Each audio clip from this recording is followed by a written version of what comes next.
चल.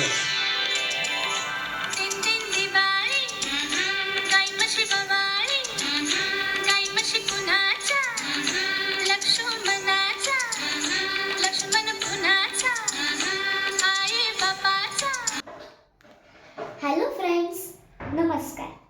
दिवाळीची आतिषबाजी तर झाली, पण आमच्या सुस्वर म्युझिक अकॅडमीची आतिषबाजी तर चालूच राहणार आहे आणि तेही 14 नोव्हेंबर पर्यंत. अहो, बालदिन आहे ना 14 नोव्हेंबरला. सुस्वरचे आम्ही सगळे बालगायक मस्त मस्त गाण्यांची आतिषबाजीच घेऊन येणार आहोत, तेही ऑनलाईन. आणि एक गंमत आहे या कार्यक्रमाची. आमची गाणी ऐकायला तुम्ही सगळे आमचे छोटे दोस्त तर येणारच, पण तुमच्या आजी आजोबांनाही ऐकायला नक्की घेऊन या. चला तर मग भेटूया लवकरच. Bye bye.